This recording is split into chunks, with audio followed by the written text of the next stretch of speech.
Meu nome é Ana Paula, sou farmacêutica e trabalho na Associação de Diabetes, na DJ. Hoje nós estamos falando no nosso 5º módulo, o tratamento medicamentoso. O tratamento para o diabetes é composto de alimentação saudável, dos testes de glicemia, atividade física e uso de medicamentos. Existem vários tipos de medicamentos recomendados para as pessoas com diabetes, como a insulina, medicamentos orais, medicamentos injetáveis, além de medicamentos utilizados em outras situações, como o controle da pressão arterial e dos níveis de colesterol, entre outros medicamentos. Eles podem ajudar a pessoa a controlar melhor os seus níveis de glicemia e, com isso, a pessoa pode se sentir melhor. Vale lembrar que a medicação é individualizada, ou seja, cada pessoa possui um esquema terapêutico diferente. Pode demorar um tempo para o médico identificar qual medicamento está agindo de forma satisfatória no corpo do paciente. Fique atento a qualquer reação que possa apresentar.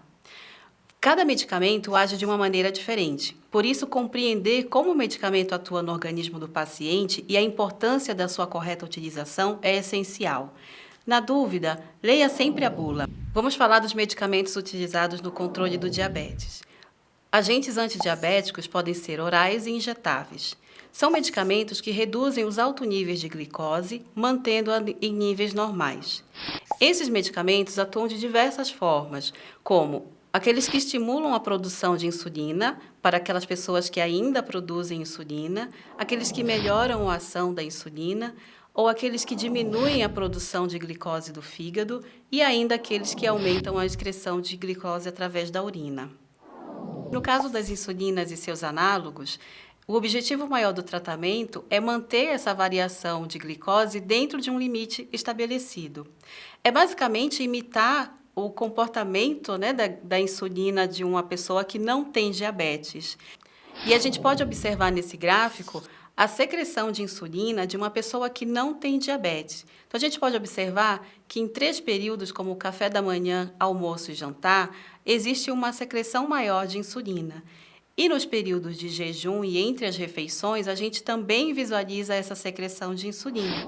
Então, o esquema de tratamento é basicamente a gente imitar esse comportamento com insulinas basais, no caso do sustentar a glicemia nesse período de antes do café da manhã, no período do jejum e entre as refeições, e no momento em que há o aumento da glicemia por ação da alimentação, utilizar o bolus da insulina para esse momento, para correção da glicemia de refeição e qualquer outra glicemia eventual. Vamos falar do algoritmo para o tratamento do diabetes tipo 2. Ele é dividido em 3 etapas, onde numa primeira etapa existe uma conduta inicial, onde é observada a condição clínica e atual do paciente, levando em consideração o seu peso. Num primeiro momento é efetuada uma intervenção e é uma avaliação após um período de 1 a 3 meses, levando em consideração aí as condições laboratoriais, clínicas e laboratoriais desse paciente. Numa segunda etapa, pode ser necessário adicionar ou modificar um segundo agente conforme o nível da hemoglobina glicada e o peso do paciente. Após um período, é importante fazer uma nova avaliação, se for necessário, entrar num esquema de uma terceira etapa, onde adiciona-se um terceiro agente anti-hiperglicemiante oral ou injetável, ou mesmo iniciar a insulinoterapia intensiva. No caso da fisiopatologia do diabetes, a gente pode observar que a hiperglicemia se destaca, frente à alteração que acontece nesses variados sítios. Aqui fica fácil da gente entender como que é o tratamento do diabetes. Então, as possibilidades de medicamento é atuar em um desses sítios onde há uma alteração. Então, a gente vai falar agora dos medicamentos. Vamos iniciar com as sulfonilureias de uso oral. A ação dessa medicação é promover o aumento da secreção de insulina. Como representante dessa classe, a gente tem a glicazida, a glibenclamida, a glimepirida e a glipizida. É importante a gente orientar a pessoa de tomar cerca de 15 minutos antes das refeições para ter um melhor aproveitamento da ação da medicação, e o efeito colateral é a hipoglicemia. Então, como recomendação, vale a pena a gente orientar que a pessoa não pule refeições ou não atrase a refeição para não ter aí a situação da hipoglicemia. No caso das glinidas, também de uso oral, a ação é bem parecida. Então, ela também promove o aumento da secreção de insulina, porém num período mais curto, né, numa duração mais curta. E isso é positivo quando a gente pensa naquela glicemia pós-prandial, quando a gente quer níveis de glicemia pós-prandial mais adequados. Então, como representante dessa classe, a gente tem a repaglinida e a nateglinida. O efeito colateral também a gente tem aqui a hipoglicemia, então a mesma recomendação de tomar a medicação, mas não esquecer de fazer a refeição nos horários regulares. No caso da biguanida, também de uso oral, a ação promove uma redução da resistência à insulina e também a redução da produção hepática de glicose. Como representante dessa classe, a gente tem a metformina, ou Glifage XR. Aqui a gente também tem a indicação de usar essa medicação nas pessoas que têm diagnóstico de pré-diabetes, né? Tem uma ação positiva nessa população. Uma recomendação de uso da metformina ou do Glifage é tomar durante a refeição ou imediatamente após essa refeição, a fim de minimizar esses efeitos colaterais, como desconforto abdominal, náuseas, vômitos, diarreia e gases. Outra classe são os inibidores da alfa-glicosidase, também de uso oral. A sua ação promove aí um retardo da absorção dos carboidratos, tem uma ação de reduzir a resistência à insulina. Como representante dessa classe, a gente tem a carbose. A indicação é tomar o medicamento no início das refeições. Vale a pena a gente orientar que essa dose seja titulada, né, a fim de evitar ou minimizar os efeitos colaterais, como os gases e a diarreia. Outra classe são as glitazonas, também de uso oral. Tem a sua ação promovendo aí um aumento da sensibilidade insulínica no músculo e no tecido adiposo. Como representante da classe, a gente tem a pioglitazona. Há aí uma diminuição na resistência da insulina também, um efeito positivo. E quanto ao efeito colateral, a gente pode observar em algumas pessoas retenção hídrica, ganho de peso, anemia e insuficiência cardíaca. Outra classe são as gliptinas, são os inibidores da DPP-4, de uso oral, promovem o aumento do nível do GLP-1, com o aumento da síntese da secreção da insulina e redução do glucagon. Como representante dessa classe, a gente tem a saxagliptina, a vildagliptina, sitagliptina e linagliptina.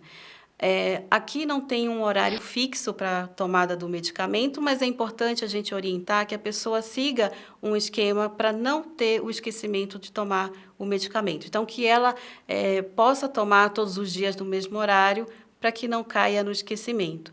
Como efeito colateral, pode acontecer as cefaleias, as infecções das vias aéreas superiores e nasofaringe e também a hipoglicemia. Outra classe de medicamentos mais recentes são os inibidores do SGLT2, de uso oral.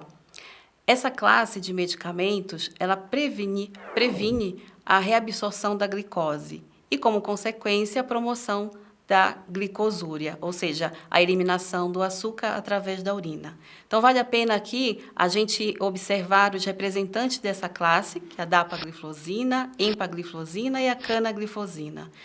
Uma recomendação importante para a pessoa que utiliza essa medicação é ter atenção à sua higiene íntima, né? Tem um horário também para o uso da medicação, apesar dela não ter um horário fixo, mas é importante que a pessoa utilize todos os dias no mesmo horário. E uma coisa importante também para a gente ressaltar é ficar atento para a cetoacidose, que ela pode acontecer mesmo com a glicemia normal. Então, fique atento a sintomas como náuseas, vômito, dor abdominal, tontura, infecção genital e urinária, hipoglicemia e a desidratação. E agora a gente vai falar dos medicamentos injetáveis, os agonistas do GLP-1. Eles agem aumentando a secreção da insulina por estimular as células beta-pancreáticas. Como representante, a gente tem aí a exenatida, liraglutida e lixenatida, de aplicação diária. Essa medicação atua promovendo uma saciedade e consequente perda de peso. Quanto aos efeitos colaterais, vale a pena a gente observar a náusea, vômito e diarreia. E a grande vantagem é que agora a gente tem os agonistas do GLP-1 de aplicação semanal, como a semaglutida e a dulaglutida, com os mesmos efeitos e a praticidade de aplicar uma vez por semana. Outra opção de tratamento é a mistura, a associação de 2 tipos de medicamentos, o GLP-1 associado a uma insulina. E como dicas finais de boas práticas do uso do medicamento, é importante orientar quanto ao armazenamento, que deve ser em local seco e temperatura ambiente.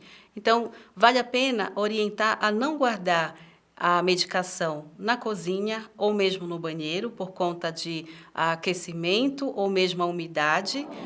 No momento de transportar, transporte sempre dentro da embalagem original e sempre como bagagem de mão, para não correr o risco de você perder a sua bagagem e perder também o seu medicamento.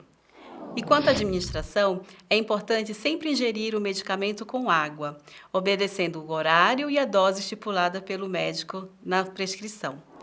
No descarte, é importante descartar o blister ou aquela cartela do medicamento vazio e mesmo os medicamentos vencidos em locais apropriados. Para isso, a gente pode procurar uma farmácia para promover esse serviço de descarte consciente. Nesse gráfico, a gente pode observar a ação das insulinas basal e bolos. Insulina bolos, a gente tem as insulinas de ação curta, insulinas análogas de ação rápida e as insulinas análogas de ação ultra rápida. Agora vamos falar das insulinas bolos, utilizadas tanto para a correção da refeição quanto para a correção de uma hiperglicemia.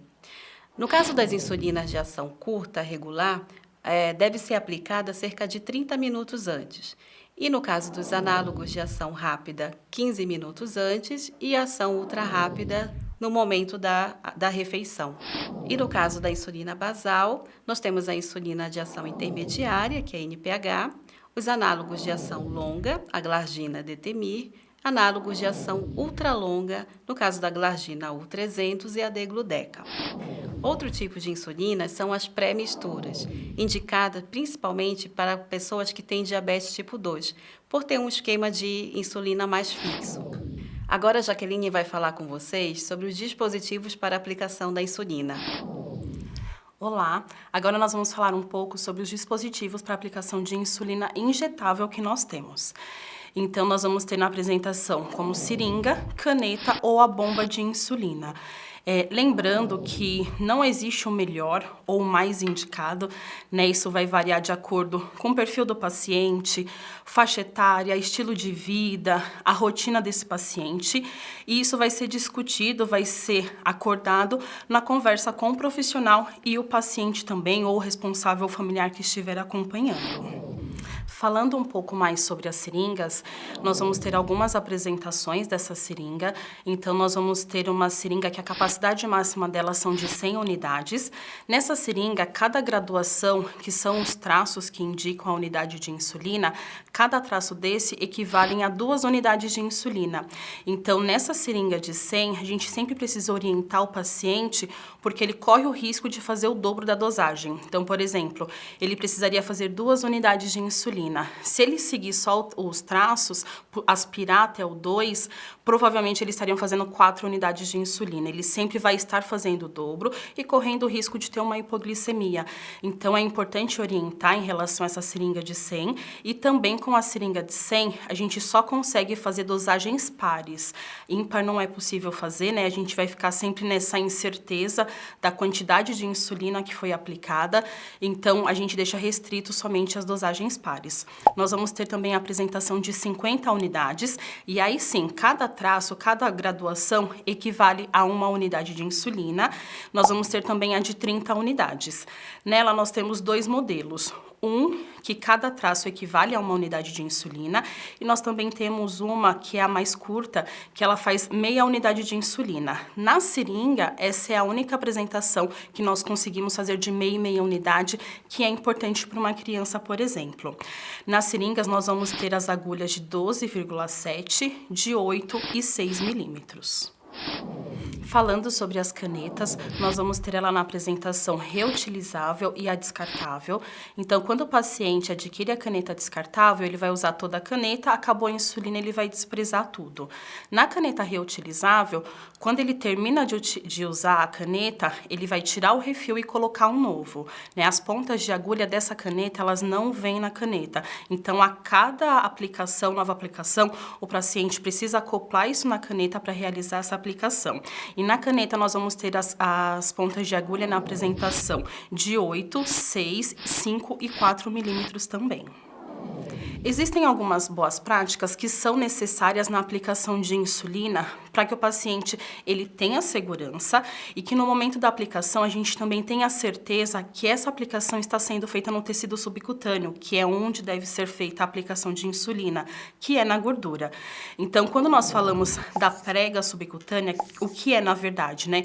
É o paciente utilizar o dedo indicador e o polegar, ele vai posicionar isso aberto na pele dele, depois ele vai fazer um movimento como se ele fosse fechar esses dois dedos. Nisso, ele vai evidenciar esse tecido e a gente consegue realizar essa aplicação. E assim, o importante é lembrar o paciente que ele só vai soltar essa prega quando ele finalizar a aplicação. Antes disso, não. E quando a gente fala do ângulo da aplicação, é como ele vai posicionar ou a caneta ou a seringa. Então, ele pode posicionar num ângulo reto de 90 graus ou inclinado de 45 graus também. É claro que quando nós falamos dessas recomendações, existem algumas, por exemplo, que vai ser aplicada ao perfil do paciente, a faixa etária, né? Então, quando a gente fala da agulha de 4, que é a menor agulha que nós temos hoje, ela despreza tanto a prega quanto o ângulo. E já na agulha maior que nós temos, a de 12, ela é necessária para qualquer tipo de paciente que ele faça tanto a prega quanto o ângulo de aplicação, né? Existem algumas recomendações relacionadas às outras agulhas, mas é importante que a gente sempre frise e oriente isso ao paciente. Alguns pacientes, eles têm acesso ao tratamento ou comprando, ou recebendo esses insumos, e a gente precisa orientar que com aquilo que ele está em mãos, é possível sim fazer o tratamento de diabetes com segurança, usando algumas medidas que nós temos. Em relação à reutilização das agulhas, os pacientes precisam entender que não é possível fazer a reutilização. A cada nova aplicação é necessário fazer a troca dessa agulha, né? Quando a gente recebe, seja a seringa ou aponta para a caneta, essa agulha ela vem com um silicone que facilita a perfuração da pele. E a cada nova reutilização incorreta que esse paciente faz, ele vai perdendo esse silicone, isso machuca cada vez mais a pele desse paciente, fora o risco que ele tem de ter algum tipo de contaminação. Então, sempre orientar o paciente a não reutilização dessas agulhas, né? É claro que a olho nu a gente não consegue identificar o quanto a agulha vai sendo danificada, por isso que a gente sempre traz uma imagem de ampliação e, se possível, demonstrar isso ao paciente também, para ele conseguir compreender um pouco do risco que ele pode estar correndo ao reutilizar essa agulha, uma vez que isso não é percebido a olho nu. Um outro dispositivo que nós temos à disposição do paciente seria o sistema de infusão contínua, que é a bomba, né, que é um dispositivo que fica no paciente durante o período de 24 horas e, através de uma programação, ele vai liberando microdosagens de insulina ao longo do dia, como se fosse a insulina basal, e no momento de alimentação ou de hiperglicemia, ele também consegue fazer uma correção, né, uma insulina bolus. E hoje no Brasil nós temos dois modelos, dois laboratórios que fabricam essa bomba. Independente do perfil do paciente, a gente precisa entender a real necessidade dele. Então, falando de todos os sistemas que nós temos disponíveis, né? Não vai existir o melhor, não vai existir o mais indicado. Existe aquele que o paciente vai se adaptar. E não necessariamente aquele que ele se adaptar, que ele gostar, nós vamos ter o melhor resultado no tratamento, né? Então, às vezes a gente fala de bomba, às vezes ou um familiar ou um pai sempre pensa no mais novo, conforto ou tecnológico, e realmente é muito bom. A gente pensa por esse lado, mas tem pacientes que não se adaptam, né? Então eu gosto do meu tratamento, eu gosto do conforto de uma caneta, por exemplo, porém a minha glicemia não consegue ficar controlada com esse tipo de tratamento, esse tipo de dispositivo que eu escolhi. Então a gente sempre, em comum acordo entre paciente, entre o profissional que está acompanhando, a gente vai avaliar qual a real necessidade desse paciente e se ele realmente se adaptou a isso. Se não se adaptou, existem outras opções, é possível fazer a troca, né? Uma vez que a gente utiliza um tratamento, um tipo de dispositivo, ele não precisa ser fixo. Quando ele começa a não responder, ou eu troco a minha rotina, eu troco alguma coisa e não está atendendo a minha necessidade, é possível a qualquer momento fazer a troca sim.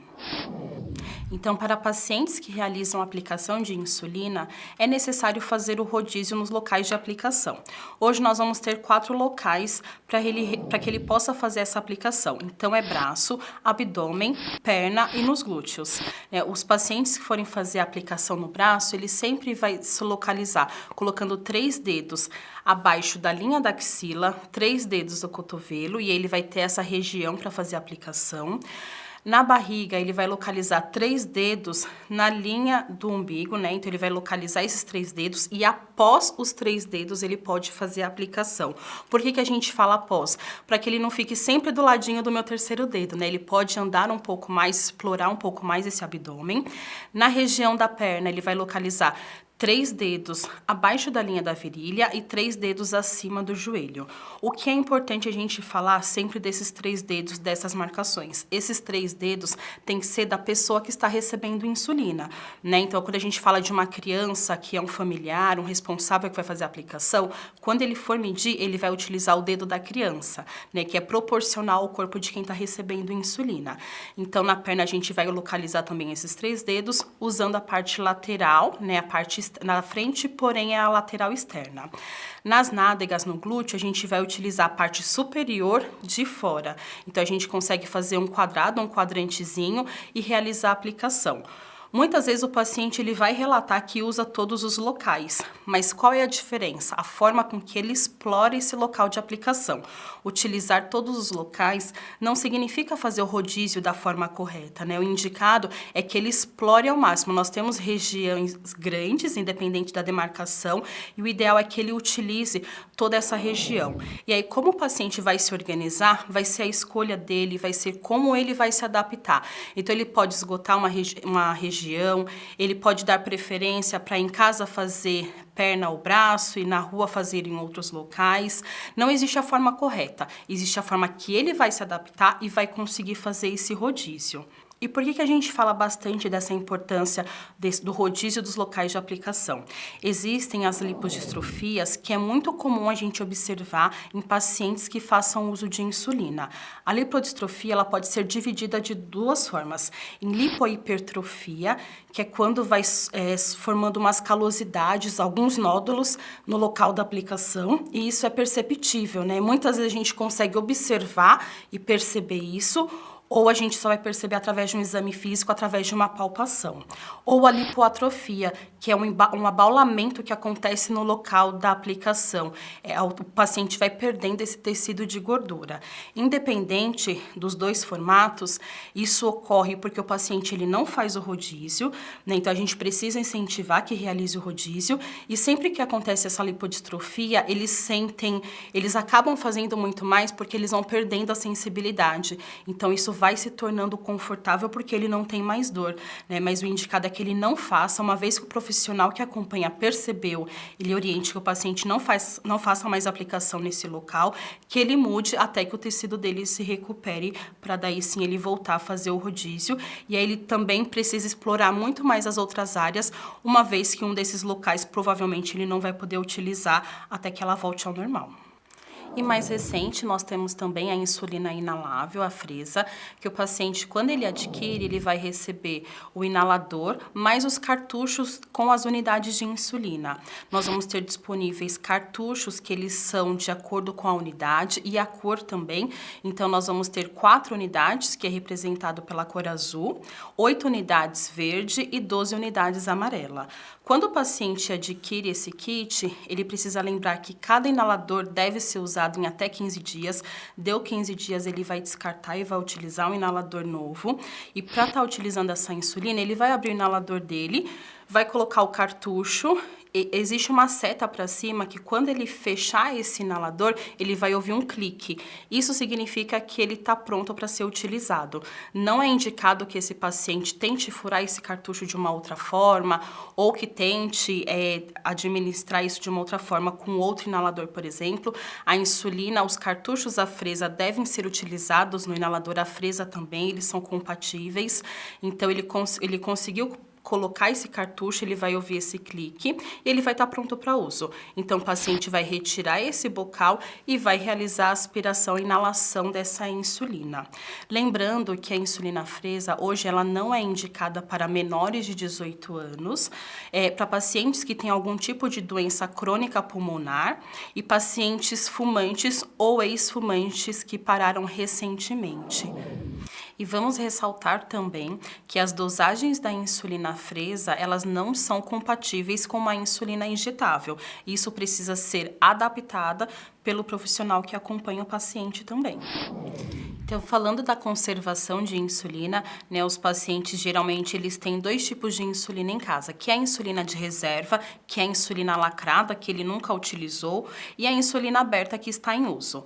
Quando nós falamos dessa insulina lacrada, que é a insulina reserva, o ideal é que essa insulina se mantenha de 2 a 8 graus, então que ela permaneça dentro da geladeira.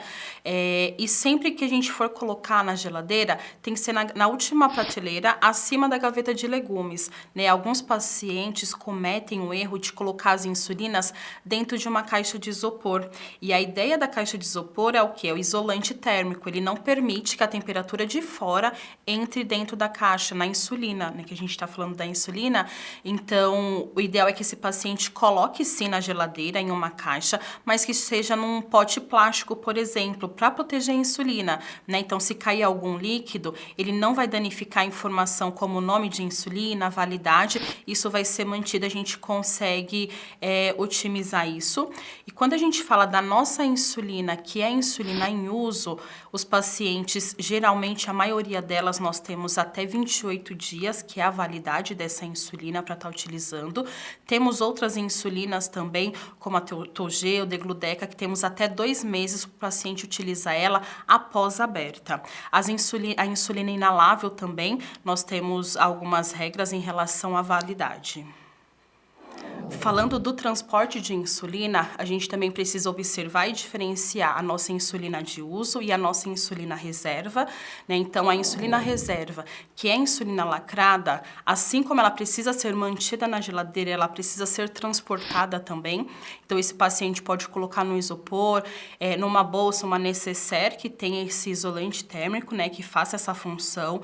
Então, quando ele colocar a insulina, é importante também que ele coloque a insulina, uma barreira, seja um isopor, um papelão, algum papel dobrado, coloque essa barreira e depois o gelo, para que a insulina também não entre em contato muito próximo com a insulina e o gelo. A gente precisa criar essa barreira. Quando a gente fala da nossa insulina que está em uso, ele pode transportar numa bolsa, numa mochila, naquilo que ele sentir confortável. A gente só precisa ficar atento que essa insulina não pode ser exposta, por exemplo, a temperaturas acima de 30 graus, né? Estando em casa com a insulina aberta também, não é indicado que ele coloque em lugares que vai ter um aquecimento maior. Então, próximo à geladeira, micro-ondas, forno elétrico. Sempre manter distante desses locais para que ela também não ultrapasse esses 30 graus.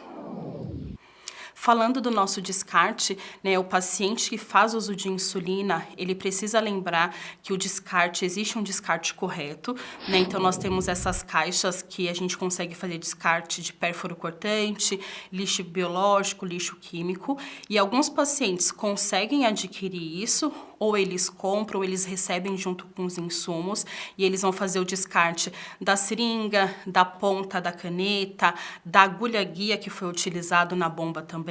Tudo vai ser descartado nessa caixa e ela sempre vem com uma demarcação, um tracejado que é a capacidade máxima da caixa também. Esse paciente precisa respeitar essa capacidade máxima por segurança dele e do profissional que vai estar recebendo esse lixo depois. E os pacientes que não têm acesso a essa caixa amarela, essa essa caixa de pérfuro cortante, eles podem improvisar também, né? Eles conseguem usar algum tipo de frasco plástico que seja um pouco mais rígido. A gente ainda observa pacientes que utilizam garrafa PET, por exemplo, né? A PET, ela tem um plástico mais frágil, que ele pode ser danificado facilmente. Além disso, o gargalo, a ponta dele, onde vai entrar a colocar a seringa e a ponta de agulha, na hora da gente colocar é um pouco mais fácil. Só que o profissional na unidade básica ou no ponto de coleta que recebe isso, ele não pode desprezar dessa forma. Ele vai precisar cortar essa garrafa. Então, para a segurança do profissional que também vai estar recebendo isso e para a segurança das pessoas que estão em casa, a gente vai sempre colocar em um plástico redondo, mais rígido, com uma boca larga para facilitar tanto colocar quanto tirar e que seja com uma tampa rosqueável também para a segurança tanto do paciente quanto de um familiar acompanhante e do profissional que vai estar recebendo esse descarte depois. Obrigada a todos vocês que acompanharam essa jornada com os 5 módulos. Esperamos que a gente tenha esclarecido algumas dúvidas, priorizando a educação em diabetes, o paciente como um todo. E nesse módulo específico que podemos esclarecer algumas dúvidas relacionadas às medicações que nós temos disponíveis, sobre a aplicação, métodos de conservação e transporte de insulina que fazem sim diferença no tratamento do paciente. E um obrigada para todos que acompanharam. Lembrando que os módulos estarão disponíveis na plataforma Diabetes no Alvo. Até mais!